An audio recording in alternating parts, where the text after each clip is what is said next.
I was born 40 years after the war, yet the scars it left were still fresh on the bones of our worlds. I never saw the enemy's face. No one had, not anymore. Their name, their language, their banners, all of it had been erased so thoroughly that history itself seemed embarrassed to remember. They had made the last mistake any species would ever make with us. They made humanity angry. Not irritated, not cautious, not defensive, truly angry. My father never spoke much about those years. He'd been a Marine on the outer rim when the first shots were fired, back when diplomats still thought they could talk. He used to say the war wasn't about territory or resources. It was about a look. A look on their faces, smug, cold, the kind of look that says you're not even considered alive. That look is what did it. By the time I was old enough to understand, humanity had changed. The stars felt smaller. We didn't explore the way we once did. We hunted. And everyone in the galaxy, every single intelligent species, gave us space like we were an unstable bomb with a hair trigger. I once asked my father why we erased their name. He just stared at me for a long moment and said, "Because remembering them would keep the hate alive. And son, we don't need that anymore." But I could tell by the way his hands shook when he said it. He still remembered. All of them did. The veterans called it the silence. Not the battles, not the massacres, the aftermath. Whole star systems where light took years to cross, and yet not a single signal or breath of life remained. Empty worlds that had once been cities. Oceans turned to glass. Planets drifting in perfect silence, like tombstones in space. My father never told me the details, but other men did when the drinks were strong enough. They spoke of the way the enemy fought without mercy, and how, once the line was crossed, humans fought without restraint.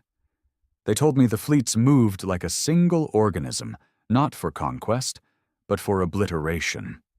No one ever used the word victory, only ending. I serve now in the Terran Frontier Patrol. We don't fight wars anymore, not because we can't, but because no one dares start one. The memory of that nameless species is written in the fear behind alien eyes. The Council worlds pretend it's diplomacy that keeps the peace, but we know the truth. It's the absence of those who once challenged us. Some nights, while drifting between assignments, I find myself staring at the empty sectors. Coordinates classified, but we all know what they are. I can't help but wonder, were they truly monsters? Or did they just push too hard, not realizing what they had awakened? It doesn't matter. No one will ever know. That's the way humanity wanted it. But lately, there have been whispers. Strange signals. A fragment of language caught by deep space probes. Something that doesn't belong to any known race. The kind of anomaly that gets buried under security clearance denied reports. And 2 days ago, I was given new orders. Classified route. No return date, no details. Just a location. One of those empty sectors. Whatever's out there, I have a feeling history might remember their name again. The orders came in a simple black packet. No seals, no insignia, no clear chain of command. Just my name, coordinates, and a message burned into the screen. You will not record transmissions.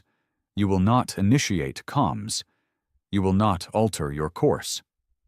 I'd been in the Frontier Patrol for nearly a decade, and I'd never seen anything this stripped down. No ship logs, no partner crew, no sensor relays. It was like they wanted me to disappear quietly if something happened. The coordinates were in the Morn sector, a place so dead, so off-limits, it didn't even appear on civilian star maps. My father's generation had a name for it, the Cauterized Belt. When I asked him why they called it that, he only said, "Because that's what you do when the infection is too deep. You burn it clean." The Vigilant, my patrol craft, hummed under me as I punched in the course. The nav computer hesitated, a tiny flicker of processing delay, before it displayed the route. Even the machine seemed reluctant. Space is quiet when you're alone, but this was different. This was the kind of quiet that presses on your chest and makes your ears ring. No trade convoys, no comm chatter bleeding through from nearby sectors.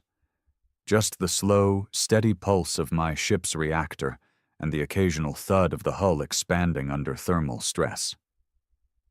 I spent the first day staring at the jump gate timer, reading and rereading the orders. No further instructions came. On the second day, I noticed something odd. The ship's passive sensors kept dropping data. Not malfunctioning exactly. More like forgetting. One moment I'd see the map of surrounding stars, and the next it was blank, like those systems had never existed. I'd heard rumors of tech like this, memory scramblers, data wiping fields, but they were banned under Galactic law. That didn't stop the Terran fleets during the silence, and clearly, it didn't stop whoever sent me here. On the fourth day, I entered the sector. I expected debris, burnt planets, something to confirm the old war stories. Instead, there was nothing. A black so deep it looked like space had been scooped out and replaced with an absence of reality. No stars ahead, just a faint haze, like dust caught in a beam of light. My ship's A, I refused to identify it. The display labeled the entire area as "No data available." That's when the comm crackled. It wasn't an incoming hail. It wasn't even a voice. It was more like breathing. Slow, heavy, deliberate. My first instinct was to kill the channel, but something made me keep listening. The sound shifted. Faint clicking noises threading through the static, like claws tapping on metal. I tightened my grip on the yoke. "Identify yourself," I said, knowing full well I was breaking orders. The breathing stopped. And then, a voice, not in any language I knew, but somehow I understood it. Not the words exactly, but the intention. It was a tone you didn't need translation for. Mocking. Hungry. I shut the channel, but the voice kept coming, not through the speakers now, directly into my head. "You found us. My father used to tell me about the first moments of the war. The enemy didn't attack our fleets. They didn't bomb our worlds. They came inside our heads. They whispered their superiority like it was fact, a truth woven into the fabric of the universe. And for a while, we believed them. Until someone, somewhere, decided to push back. I knew, without a doubt, that I was hearing the same thing those soldiers had heard decades ago. "I thought we wiped you out," I said under my breath. "You did not." I pushed the ship forward, deeper into the haze. That's when the stars reappeared. Not stars, exactly, but pinpoints of cold light scattered through the black. They moved. Slowly at first, then with unmistakable intent. They weren't ships, they weren't asteroids, they were them. No biological signatures, no heat. But my gut knew. These were the last remnants of the species humanity had erased from the galaxy. I thought about turning back. I should have. My orders weren't to engage, just to arrive. But I had questions no history book could answer. "What do you want?" I asked. Silence. Then, "We want to remember." The haze around me pulsed, like it was alive. Shapes began to take form. Structures, spires, arches, all of them impossibly huge, dwarfing my ship. The more I looked, the more I realized they weren't built. They had grown. Every surface writhed with faint movement, as if the metal was breathing. And in the center, suspended in the void, was something I couldn't process all at once. It was like staring at a black hole wrapped in flesh, something that bent space around it, making my eyes water. "You burned our worlds," the voice said, layering over itself until it felt like a chorus inside my skull. "You erased our name." You earned it, I said, though the words felt weak in my mouth. The chorus laughed, a dry, brittle sound. Your kind fears what it does not understand. We were the mirror you could not face. That's when my ship's systems started failing. One by one, displays went dark. The engines powered down. The only thing still active was the comm channel, now flooding with that breathing, that clicking, that slow, deliberate voice. I reached for the emergency manual override, but the controls were locked. Not by my ship. By them. You should have stayed forgotten, I said. The voice didn't reply. Instead, the haze parted, revealing something far worse than I'd imagined. A Terran ship, one of ours, and not ancient, not wrecked, pristine, powered, and transmitting. My blood went cold. This meant someone had been here before me, recently, someone who never reported back. I maneuvered toward it, though my thrusters were sluggish under whatever field they were using to choke my systems. As I got closer, I saw movement on the Terran hull. Faint, skittering shapes crawling across the metal, disappearing into maintenance hatches. The ship's name was still visible on the side. TSS Valor.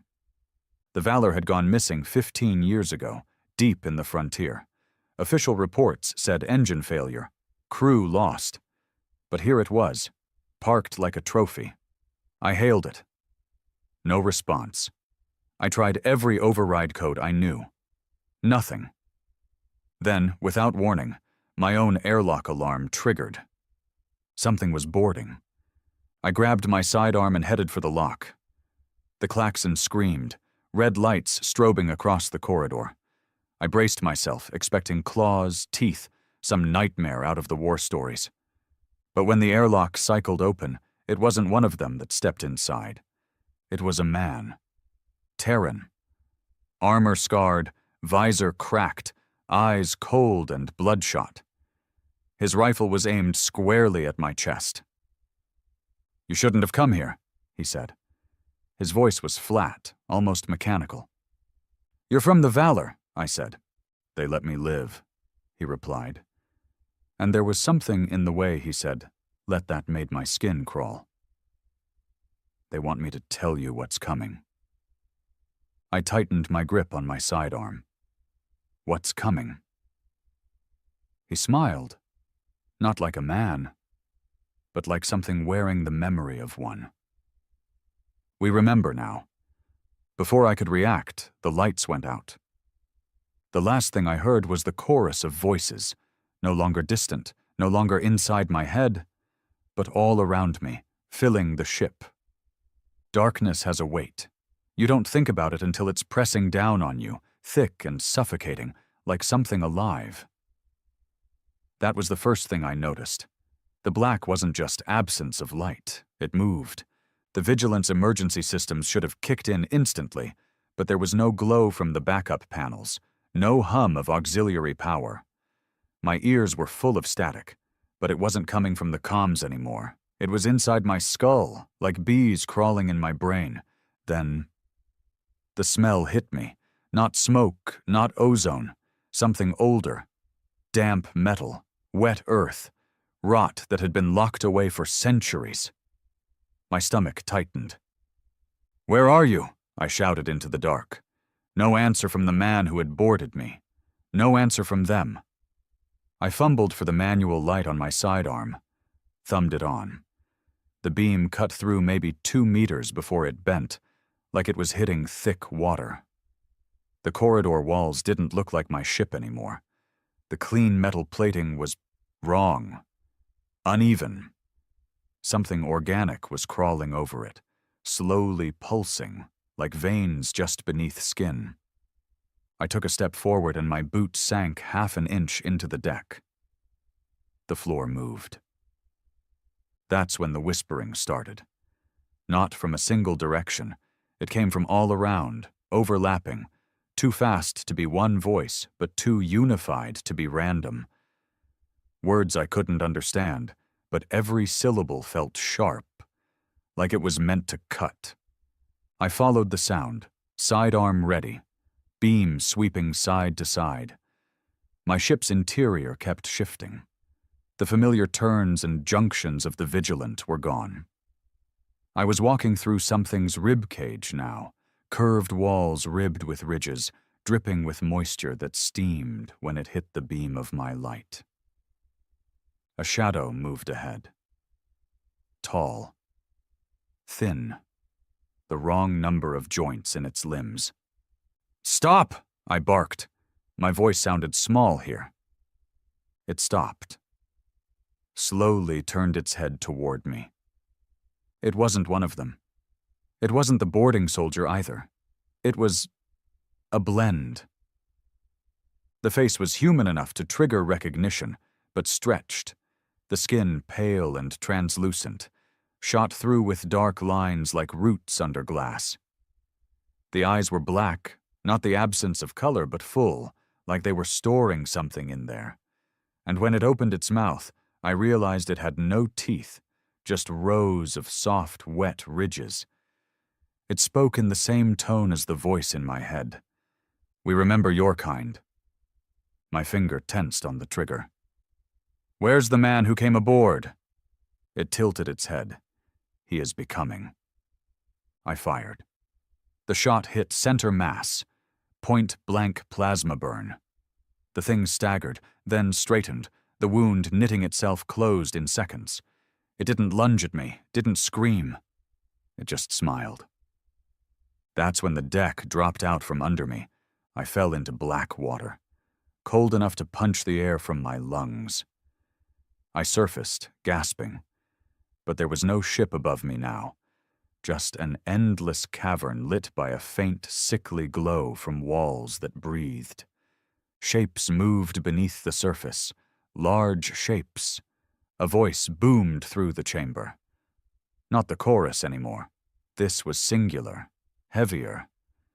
"Your fathers feared us because we were not bound by the smallness of flesh." I spun in the water, trying to find the source. A ripple spread across the surface, and something broke through, not a head, not a limb, but a memory. It wasn't like seeing a flashback. It was like being inside one. Suddenly I was standing in a Terran warship, 40 years ago, alarms blaring, men shouting. My father was there, younger, leaner, fury in his eyes. The ship's captain was yelling orders to fire on a planet below, its surface teeming with massive black spires. Civilians. Alien civilians. The captain's voice was steady. "We burn them all." I felt the moment the decision hardened. Not out of necessity. Out of rage. The memory dissolved, and I was back in the water, shaking. "You think that justifies what you did?" I spat into the void. The voice didn't answer with words. Instead, shapes began to rise from the water around me. 6 of them, towering, multi-limbed, each one different, like the rules of anatomy didn't apply. They circled, moving just close enough for me to see details. Fragments of Terran armor fused into their flesh, human skulls embedded like trophies in their frames. One leaned closer. Its voice was the whisper of the chorus and the weight of the singular presence combined. "We remember your fury. We will give it back to you." I fired at point-blank range again. This time, the shot vanished into its body without even leaving a mark. The circle tightened. I knew then. They weren't trying to kill me. They were trying to take me. I swam for the far wall, but something caught my leg, cold and unyielding. It pulled me under, deeper, until the light vanished completely. My lungs burned. The static in my head roared. When I surfaced again, I was no longer in water. I was on a deck. Not my ship. Not the Valor. This place was vast, a chamber the size of a city, its ceiling lost in darkness. Rows of towering pillars lined the space, each one filled with liquid. And in each tank, a shape. Some human, some alien, some in between. And standing at the far end, watching me, was the man from the Valor. His armor was gone now. His skin was pale, veins dark against it, eyes as black as the thing I'd seen before. But he still wore that human shape like it meant something to him. "They gave us a choice," he said. His voice was different now, layered, like something else was speaking through him. "Die like cattle, or join them." "What the hell are they?" I asked.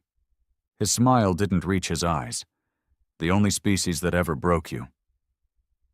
"No," I said, stepping forward, fists clenched. "We erased you. We buried you so deep no one could remember your name." The black eyes glimmered. "Names don't matter. Memory does, and you've brought us yours."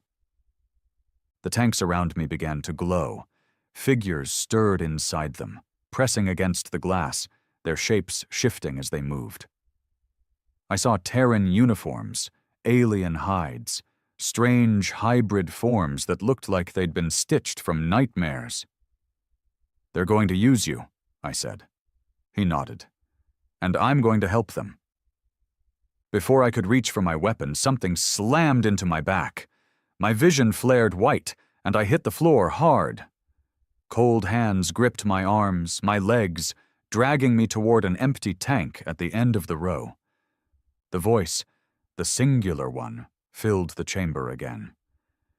"We will remember through you." I fought, kicked, cursed, but the grip was unbreakable. The open tank loomed ahead, its fluid swirling like oil on water. I could see my reflection in it, but it wasn't my face.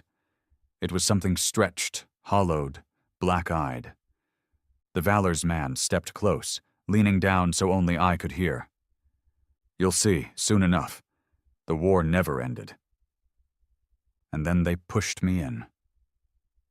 The liquid was colder than the void outside a ship. It filled my mouth, my nose, my lungs, but I didn't drown. My heart pounded, but my body slowed, stilled. My limbs moved without my command, curling against my chest. Somewhere far away the static faded, replaced by a steady pulse. Not mine. Theirs. I realized then what my father had meant when he said remembering them would keep the hate alive. They didn't just want to survive. They wanted to become us, and maybe they already had. I didn't die in the tank. I think that was the point. Death would have been a mercy, and these things weren't in the mercy business. The liquid in my lungs wasn't choking me anymore. I wasn't breathing air, but somehow I was still alive. My heartbeat had slowed to a crawl, but my mind was burning. I couldn't move my arms or legs, couldn't blink. My eyes were open, staring into that shifting black fluid. But it was no longer just liquid. It was a screen, a window, and on the other side was everything. First came the images, fleets burning, cities collapsing into dust. The old war, the silence, played out in perfect clarity. I saw Terran ships slicing through their defense lines like they were made of paper. I saw our orbital strikes boiling oceans, cracking planets in half. And I saw their civilians, strange, tall, lightless-eyed, screaming in silence as firestorms erased them from existence. The feed didn't stop there. It twisted, rewound, showed me their side. The early days, the first contact. We weren't the victims at the start. We were the invaders. We'd mined their border worlds before we'd even announced ourselves. We'd pushed deeper, hungrier, convinced they were too primitive to matter. And then they'd shown us the truth. Not with weapons, with thought. The first Terran ships to vanish hadn't been destroyed. The crews had joined them willingly, convinced they were better off under their control. No torture, no threats, just persuasion so perfect it felt like destiny. That's why my father's generation had feared them. Not because they could kill us, plenty of species could try that, but because they could make us walk into the slaughter smiling. The voice was back in my head, not whispering now, speaking. We learned you through your hate. We wore your rage like a second skin. We still do. The images shifted again. I saw Terran generals during the war, cold-eyed, efficient, willing to burn a galaxy rather than lose it. I saw my father, armor scorched, gunning down something that looked like it was begging. I saw the meeting rooms after the war, where the last survivors of their species were hunted down in secret, one by one, erased from every record until they were nothing but a ghost story. And then I saw. Now. The haze sector, my ship, me, being pulled into the tank. I tried to fight it. The memories, the images, the voice. But the more I resisted, the heavier the liquid felt. It was like fighting quicksand. You want to know why we spared you? The voice said. I didn't answer. Because you're a door. The black liquid around me rippled. My body moved, not under my control, and my hand pressed against the inside of the glass. On the other side, I saw another figure in a tank. Human, young, Terran Navy uniform. His eyes opened, black and endless. The tanks weren't prisons. They were conduits, a network. And the moment our hands touched the glass, I felt it, the pulse, the connection. I could hear him in my head. They've been spreading, he said, though his lips didn't move. Every missing ship, every unexplained disappearance. They've been using us to move through your fleets without being noticed. How? I thought back, unsure if I was imagining the conversation. They can hide in our thoughts. They ride in the gaps. No scanner picks it up because the scanner isn't looking in the right place. He leaned forward. And they're going to use you to get back into Terran space. I didn't have time to reply. Something pulled me out of his mind. Hard. The liquid flashed with white light, and I was back in my own head, gasping in silence. The voice returned. We have been patient. You will not be. The tank split open. The liquid poured out, dropping me to my knees on the slick floor. My muscles screamed as feeling returned, but the weakness was temporary. Too temporary. My body felt better than it had in years. Stronger. Faster. I realized with a rush of horror that they had altered me. The man from the Valor stepped out of the shadows. He looked the same as before, pale, veined, black-eyed. But now I could feel him in my head like a second heartbeat. You ready? He said.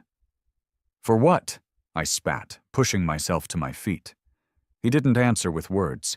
He just turned and started walking toward a massive arch at the end of the chamber. It wasn't made of metal or stone. It was made of them. The walls shifted and twitched, faces half formed in the surface before melting back into the mass.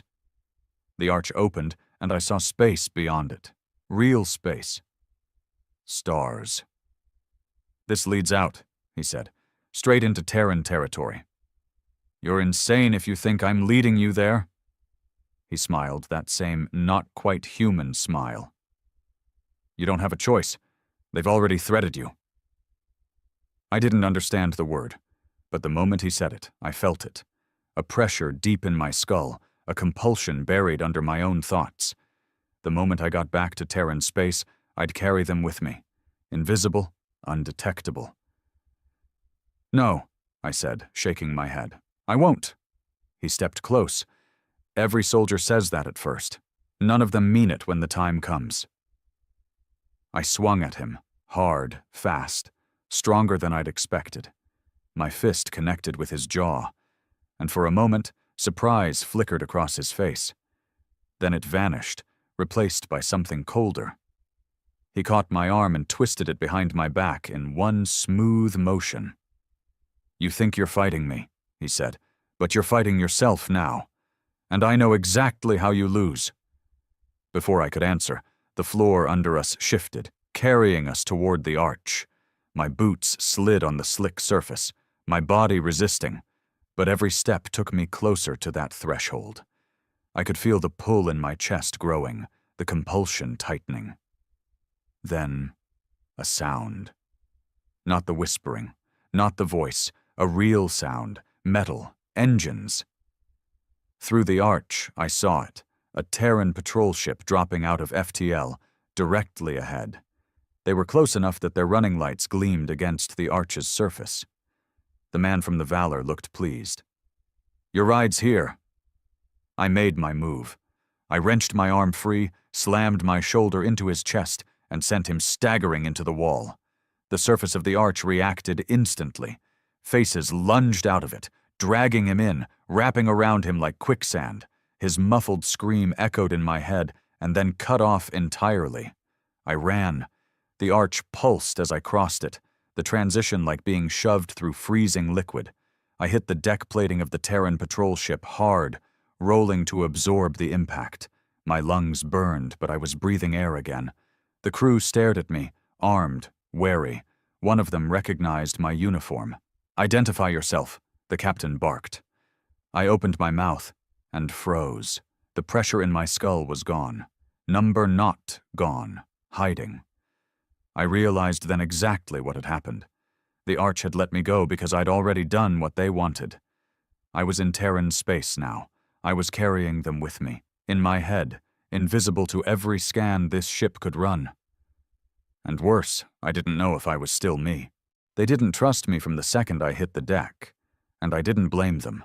I must have looked like hell, uniform shredded, skin pale from whatever that black fluid had done to me, eyes sunken from days without real sleep. The captain's men had me at gunpoint while a medic ran a scanner over me. "Vitals are stable," the medic said, glancing at the captain. "But, sir, there's something off." "Off how?" the captain asked. The medic hesitated, as if the words wouldn't come out right. "His brain activity is inconsistent, spikes in the limbic system, heavy interference in the prefrontal cortex, like he's been under constant neurostatic bombardment." The captain frowned. "Are you compromised, Lieutenant?" I looked him dead in the eye. "Yes, but not in the way you think." That earned me a pair of restraints and a security escort straight to the brig. I didn't fight it. Truth was, the brig was safer. For them. They didn't know it, but I could feel the thing inside me. Quiet now. Curled in the back of my mind like a predator, waiting for the right moment to pounce. They didn't try to interrogate me right away. Maybe they were waiting for orders. Maybe they thought time would soften me up. But time was the last thing we had. On the second day, it started. The first sign was the communications officer. I heard him before I saw him. A faint clicking sound, like nails tapping on a desk. When I looked through the brig bars, he was just standing there, staring out a viewport. I'd seen that stare before, on the Valor. Then the engineer stopped answering calls over the intercom. Then 2 security guards went missing during patrol. The captain finally came down to see me. His uniform was immaculate, but there was tension in the way he moved, fast, sharp, like a man trying to outrun his own thoughts. "You said you were compromised," he said, keeping his distance. "Explain." I shook my head. "It won't make sense until it's too late. They don't take ships by force. They take people, one by one. Quietly. By the time you notice, half your crew will be theirs." He didn't like that answer, but he didn't call it wrong either. "How do you stop it?" he asked. "You don't," I said. "Not without burning the infection out completely, and that means you burn me too." His jaw tightened. He didn't like where this was going. That night, I felt it move. It was subtle, a faint pressure in the back of my skull, like a migraine blooming in slow motion. My thoughts slowed, my pulse steadied. And somewhere deep in my mind, another voice rose, low and patient. "They're almost ready. You'll open the way." I gritted my teeth and slammed my head back against the wall, hard enough to make the room spin. Pain helped. It was like shining a light into a dark corner. The voice retreated, but not far. I didn't sleep. Couldn't. I spent the hours listening to the ship's sounds, the hum of the engines, the faint shudder when the course adjusted. But underneath it all, there was something else. A second rhythm.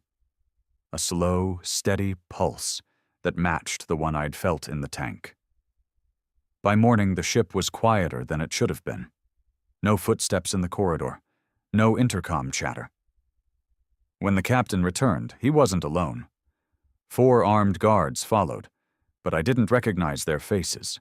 Their eyes were black. Not completely, not yet. But enough. "You're coming with us," the captain said. "No," I said, "I'm not." He tilted his head, and the guards moved in. I waited until the first one reached for me before I acted. I drove my shoulder into his chest, grabbed his rifle as he staggered, and spun it on the nearest guard. The shot was point blank. Plasma lit up the brig in a white-blue flash, the smell of scorched flesh filling the air.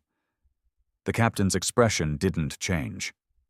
He didn't shout, didn't order his men to fire. He just watched. I realized then he was already theirs. The remaining guards lunged, and I didn't have time to think. I shot one in the knee, slammed the butt of the rifle into another's throat, and kicked the last one hard enough to send him crashing into the cell wall. I stepped over their bodies and leveled the rifle at the captain. "Where's the bridge?" I asked. His smile was wrong, too calm. "We're already there." The lights cut out. For a second, I thought it was another blackout, like on the Vigilant. But then the emergency lights came on, dim red strips along the floor, just enough to see shapes moving in the shadows. Not human shapes. They were here. Inside the ship. The captain didn't move when one of them slid out of the darkness behind him. It was tall, thin, its limbs bending in ways that made my stomach turn. Its face leaned close to his ear, and he nodded like it was whispering something to him. I fired. The plasma bolt hit the thing square in the chest and passed through it like smoke. It didn't even look at me. Instead, it reached into the captain's back, not piercing, but entering, its arm vanishing into his body like he was made of liquid. The captain shuddered, gasped, and then straightened. When he turned to face me, his eyes were black. Fully. "You'll take us home," he said. I ran. I didn't care where, just away from the bridge, away from whatever that thing had become. I could hear them following, their movements fast but irregular, like they didn't need to obey the same rules of motion I did. The ship felt different now. Corridors longer than they should be. Doors leading to places that didn't exist on the schematics. The infection wasn't just in the crew, it was in the ship. I made it to the armory. It was locked, but Terran locks weren't made to stop someone desperate enough. I overrode the panel, slipped inside, and sealed the door behind me. The room was dark except for the faint glow of weapon racks. Plasma rifles. Grenades. Charges meant for hull breach emergencies. I took all of it. If I couldn't kill them, I could still kill their ride. I set the charges along the bulkheads, near the reactor conduits. The timers were short, 5 minutes. Enough time to reach an escape pod. But when I opened the armory door, the corridor wasn't empty. The man from the Valor was standing there. "You can't outrun this," he said. "I'm not planning to," I replied. He tilted his head, almost curious. "You think destroying one ship will matter?" "No," I said, "but it'll slow you down." He smiled. "We like when you fight. It makes the taking sweeter." I didn't wait for him to finish. I threw the first grenade down the corridor and ran the other way. The blast shook the deck under my feet, but I didn't look back. The escape pods were ahead. I could see the bay door, and I could hear them behind me. The clicking, the breathing, the chorus. I reached the nearest pod, slammed the hatch shut, and hit the eject. The pod shot free just as the charges went off. Through the viewport, I saw the Terran patrol ship bloom into a fireball, pieces spinning away into the void. For a second, I thought I'd done it. Then the comm in the pod crackled. "You can't burn what's already inside you?" I looked down at my hands. They were shaking. My reflection in the viewport showed my eyes, not black, not yet, but darker than they'd been before. They weren't dead. They were in me, and they were going home. The escape pod drifted in silence. No engines, no weapons, no crew, just me, strapped into a seat that felt like a coffin with a viewport. I watched the wreckage of the patrol ship shrink into the distance. It should have been a victory, but I knew better. Blowing up the ship didn't kill what was inside it. The infection didn't need metal to survive. It had me. I could feel it now. Not an alien voice in my head, not some sci-fi possession, but a pressure. A second presence moving under the surface of my own thoughts. If I tried to focus on it, it slipped away, like it didn't want to be looked at directly. But every now and then, it let me feel it, just enough to remind me it was there. The pod's autopilot pinged. A Terran recovery ship was on approach. ETA 4 hours.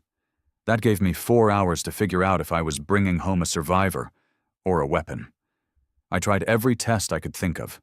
Pulse check, neural scan, adrenaline trigger, to see if I could flush it out. Nothing worked. The thing was patient. It didn't fight me, didn't try to take over. That was the worst part. It was waiting for the right moment. When the recovery ship finally appeared, its docking clamps locking onto the pod, I had a decision to make. I could refuse to go aboard, force them to leave me drifting out here, or I could risk infecting them. I told myself I'd warn them, that I'd make them understand before anyone touched me. But the moment the hatch opened and I saw human faces, tired and wary, something inside me went still. I walked out without a word. The ship was the CNS Garrison, a medium-range carrier with a crew of 80. The captain, Commander Hale, was a broad man with hard lines on his face that said he'd seen real fighting. He didn't shake my hand. He just looked me up and down and said, "Report." I told him a version of the truth. Not the whole thing, not the part about the thing in my head, but enough to make him take me seriously. The erased sector, the valor, the hybrid creatures, the patrol ship going dark, the explosion. He listened without interrupting. When I was done, he said, "You're going to medical. Full quarantine until we get back to Terran space." I didn't argue. Quarantine sounded like the smartest thing anyone had suggested all week. They locked me in an isolation room, sealed glass walls, negative pressure airlock, no contact except through an intercom.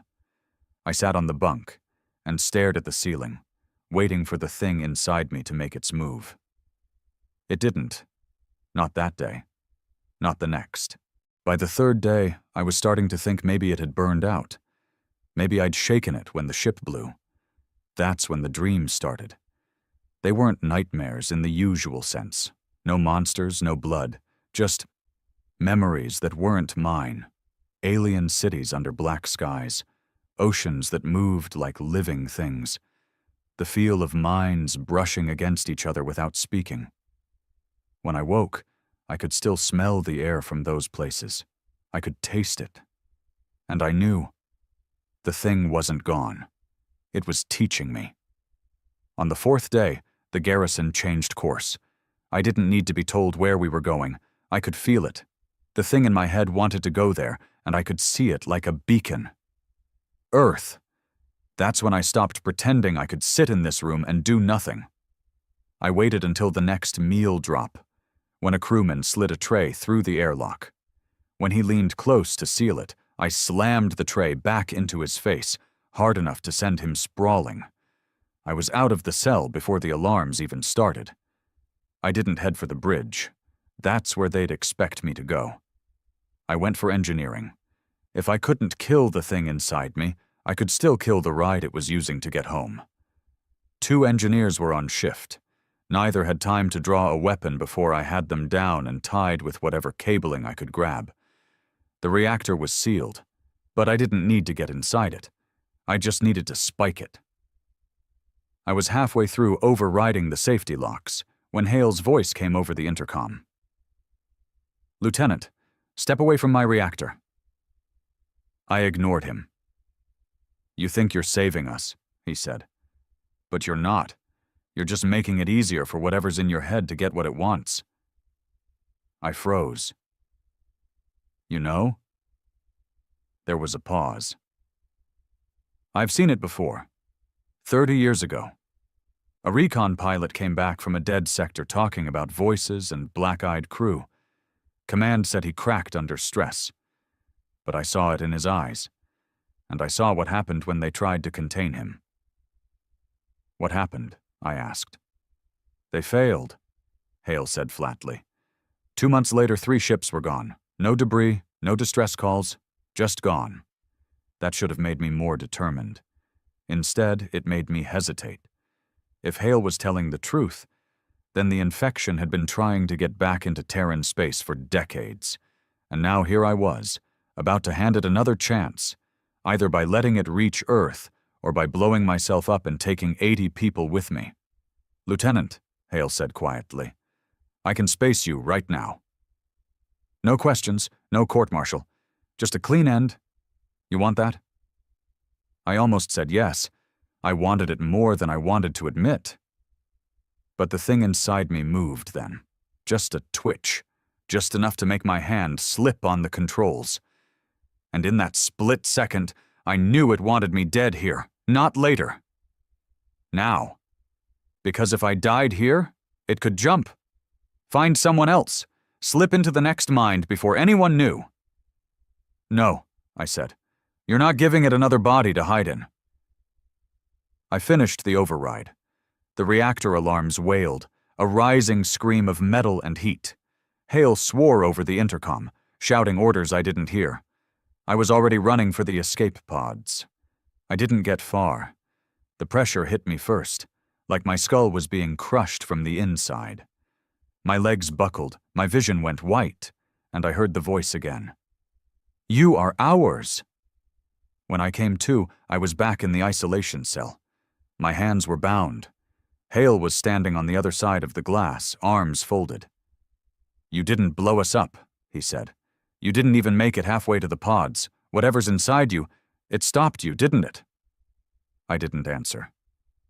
"Yeah," he said. "That's what I thought." He turned to leave, then stopped at the door. "We'll be in Terran orbit in 48 hours. I'm keeping you alive until then, because I think Command needs to see exactly what you've brought back with you. But if you so much as look at one of my crew the wrong way, I'll vent you into space myself. Clear?" I nodded once. When he was gone, I sat on the bunk and stared at my reflection in the glass. My eyes were darker than before. Not black, not yet. But getting there. 48 hours. 2 days to figure out how to kill something no one can see that's already in my head and is counting on me to take it home. And the worst part? Somewhere deep down, in a place I don't like to think about, part of me wants to let it. 2 days. That's all Hale gave me. 48 hours between being pulled out of the void and being brought straight to the heart of Terran space, carrying a parasite no one could see, no one could detect, and no one would believe in until it was already too late. I didn't waste the time sleeping. I couldn't. Every time I closed my eyes, I was somewhere else, walking through alien streets under a sky that bent wrong, feeling minds brush mine like cold fingers, hearing the chorus of them just under the surface. They weren't whispering threats anymore. They were whispering promises. You'll be more than you are. No more fear. No more loss. I'd heard soldiers talk like that after too many campaigns, men who'd lost too much and would grab at any hand that promised to make them whole again. That was what they were doing to me, not with force, but with temptation. By the morning of the second day, I could feel their excitement. It wasn't mine, it was theirs. They were going home. The garrison dropped into the Sol system right on schedule. I felt the shift in my bones before the nav sensors confirmed it. We were in Terran-controlled space. Safe space. For everyone except the rest of the species. Hale didn't speak to me until we were approaching the inner defense line. When he finally came down to my cell, he didn't bring guards. Just him, leaning in the doorway with his arms crossed. "We're docking with an orbital station in 4 hours," he said. "After that, you're out of my hands and in Fleet Intelligence's. You know what that means." It wasn't a question. I knew. Interrogation. Dissection, if they thought it would help. And if the thing inside me jumped to one of them in the process, the infection would spread at the very top of the chain of command. "You can't let me off this ship," I said. His eyes narrowed. "You planning to tell me why?" I leaned forward, keeping my voice low even though I knew damn well the thing inside me could hear. "Because if I set foot on that station, they'll have it. And you won't even know it's happened until the station goes quiet. And then the next one. And the next." He studied me for a long moment. "You're asking me to kill you." "I'm telling you it's the only way to keep it out." Hale didn't answer. He just turned and left. 3 hours later, I felt it start moving again. It didn't come at me head on. It seeped in from the edges of my thoughts, blurring my focus, making me forget why I was sitting in this cell in the first place. By the time I realized what was happening, I was standing at the door, hand on the panel, ready to walk out. I slammed my head into the wall hard enough to draw blood. Pain was the only thing that cut through it. The thing hissed in my head, not in pain, but in irritation, like a parent scolding a child for misbehaving. I spat on the floor. "You don't get to use me." The hiss turned into a slow, deliberate chuckle. "We already are."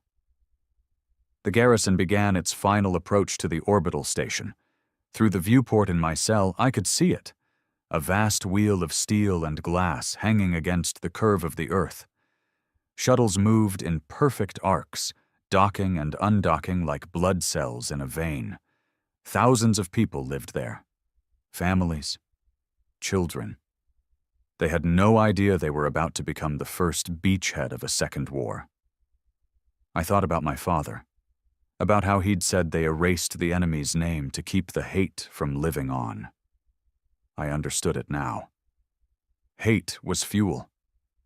And if what was inside me made it into that station, there'd be more than enough hate to burn the galaxy down all over again. I made my choice. The cell door opened without warning. Hale stood there, holding my sidearm. "You've got one chance," he said. "You want to finish this your way, you do it now. But you take even one step toward my crew and I put you down myself." I nodded. Took the gun. Checked the charge. Full. We didn't speak as he led me to the airlock. The rest of the crew kept their distance, but I could feel their eyes on me. Some of them curious, some of them afraid, and some too calm. We reached the lock. Hale keyed in a sequence that disabled the station-side docking clamps. The airlock hatch slid open, revealing nothing but the cold black of space between us and the station's outer ring. "This is it," he said. "You go out, you don't come back." "That's the idea." He held out his hand. I shook it. His grip was firm, steady. No sign the thing had taken him. Yet. "Make it count," he said. I stepped into the lock. The hatch closed behind me. I've done EVA work before. The void doesn't scare me. But this time I wasn't just walking into space. I was walking into my own execution. The inner hatch cycled shut. The outer hatch began to open. That's when it hit me. Not with whispers, but with everything it had. My knees buckled. My lungs seized. Images slammed into my mind so fast I couldn't breathe. The cities, the oceans, the hive. And at the center of it all, a vision of myself, stronger, faster, untouchable, standing at the head of a fleet that wasn't entirely human anymore. You could be the one who ends it all, it said. No more wars, no more loss, just strength, just survival. For a heartbeat, I wanted it. I saw myself stepping onto that station, the infection spreading through the crowd like wildfire, and for the first time in history, humanity and the last of them united, not as enemies, but as something new, something unstoppable. And then I saw my father's face, the look in his eyes when he said, "We don't need that anymore." I laughed. Not because it was funny, because I finally understood why they'd burned the galaxy to stop these things. "No," I said. "We finish it."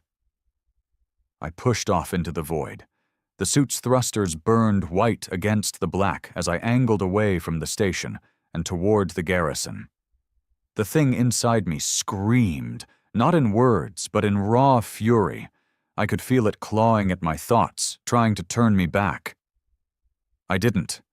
When I was close enough, I thumbed the detonator Hale had slipped into my suit's wrist pocket. The charges I'd set in engineering before collapsing, the ones they'd thought they'd disarmed, were still there. The garrison lit up in a bloom of fire, the shockwave slamming into me hard enough to spin me end over end. The comms filled with shouts, alarms, static. The screaming in my head cut off like someone had thrown a switch. When the spin finally slowed, I was alone. The garrison was gone. The station was intact. I didn't know if the thing was dead. I didn't know if I was. All I knew was that for the first time since the Haze sector, my thoughts were my own. And that meant one thing. If even one more of them was still out there, I'd find it. And this time, I wouldn't stop until there was nothing left to forget. When the fire faded, there was nothing but cold. No ship, no sound. Just me, drifting in a suit that was down to 40 minutes of oxygen. The black was so deep it didn't feel like space anymore. It felt like the Haze sector again, like they might reach out of it any second. I kept expecting to hear it, that breathing, that chorus, that slow, deliberate voice in my head. But all I got was silence. It wasn't comforting. I thought about the garrison, about Hale. 80 lives gone in one flash, because I couldn't risk one of them making it home. The math didn't bother me. The math made sense. What bothered me was that this was exactly how my father's war had ended. The first silence had been born in fire, and now I'd lit my own. Maybe that was the only way humans knew how to win. I don't remember passing out, but I must have. The next thing I knew, the sun was in my face. Bright, harsh, and real. My visor's filters adjusted, and I saw it.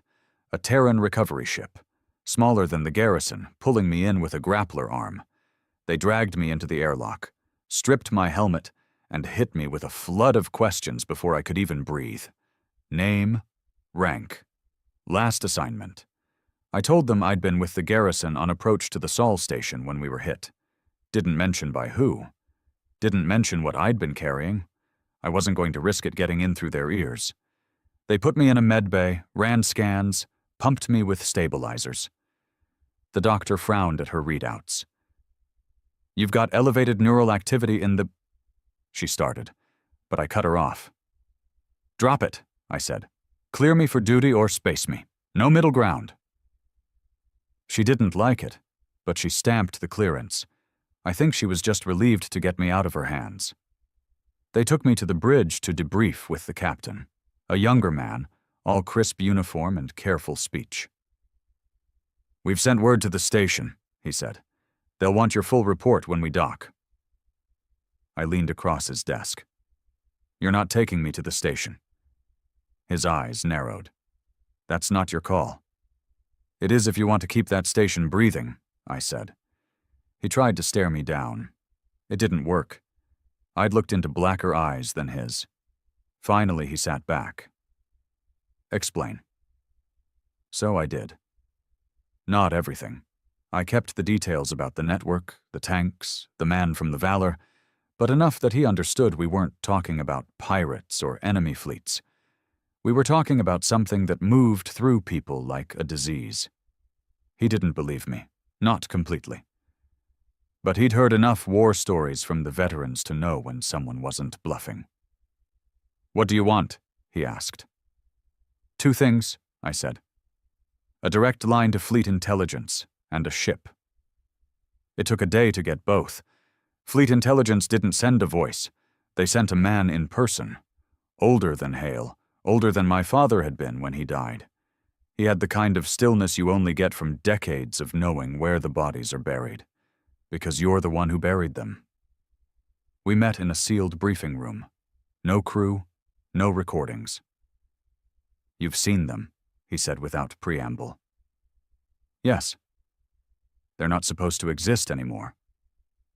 "They do, and they're still trying to come back." He studied me for a long time. "You're sure you're clean?" "No," I said honestly. That got the smallest ghost of a smile. "Good. The ones who say they're sure never are." The ship they gave me wasn't much. An old interceptor, stripped for speed, with just enough teeth to bite if I got close. It wasn't meant for patrol. It was meant for hunting. My orders were simple. Track the missing ships. Every unexplained disappearance in the outer sectors over the last 20 years. Find the source. Burn it down. No survivors. It was the same order my father had been given during the first silence. The same order that had ended with an entire species erased from memory. The first trail took me to the Fringe, a system so far off the charts it didn't have a designation, just coordinates and a warning tag. "Do not enter." I entered. The moment I crossed the edge, my sensors started glitching, same as in the haze sector, stars disappearing, data wiping itself. But I wasn't here to log readings. I was here to burn whatever I found. It didn't take long. They were there, same as before, drifting shapes, cold light in the dark, moving just enough to let me know they saw me. The voice came back, softer this time. "You came alone." "Yeah," I said. "Makes it easier." I fired everything I had. Torpedoes, railguns, plasma. The dark lit up like a new sun, and for a moment, I thought I'd caught them off guard. Then the light faded, and they were still there. You cannot kill what you cannot hold. "Maybe not," I said, "but I can make damn sure you don't leave." I targeted the nearest planetoid and put my last torpedo into its core. The detonation ripped it apart, scattering debris across the entire sector. The shockwave sent them scattering, not in fear, but in calculation. I'd just turned their hiding place into a debris field too dangerous for any ship to pass through without being shredded. I'd bought time, that was all. But sometimes time is enough. Over the next 6 months, I hit 7 more sites. Always the same pattern. Missing ships, faint traces of their presence, and then the cold shapes watching me from the dark. They never attacked outright. They didn't need to. They were waiting for me to slip, for me to come too close, for them to get into my head again. I didn't give them the chance. Every site ended the same way. Fire, debris, and nothing left worth salvaging. Fleet intelligence kept my reports classified. The official line was that I was tracking pirate activity and clearing dangerous wrecks. No mention of what was really out there. No mention of the silence. That was fine by me, because here's the thing. You can't win a war against something like this by telling everyone it exists. You win by making sure no one ever sees it, no one ever remembers it. The first time, we'd erased their name from history. This time, I wasn't stopping at the name. I was going to erase everything. I don't know how long it'll take. Maybe the rest of my life. Maybe longer. But I know this. If they ever come back in force, if they ever set foot in human space again, there won't be a third war. There'll just be the end of everything. And I'm not going to let that happen. Even if it means becoming the thing my father feared most. Even if it means there's nothing left of me by the time it's done. Because I've seen what they can do. And I've seen what happens when you make humanity angry.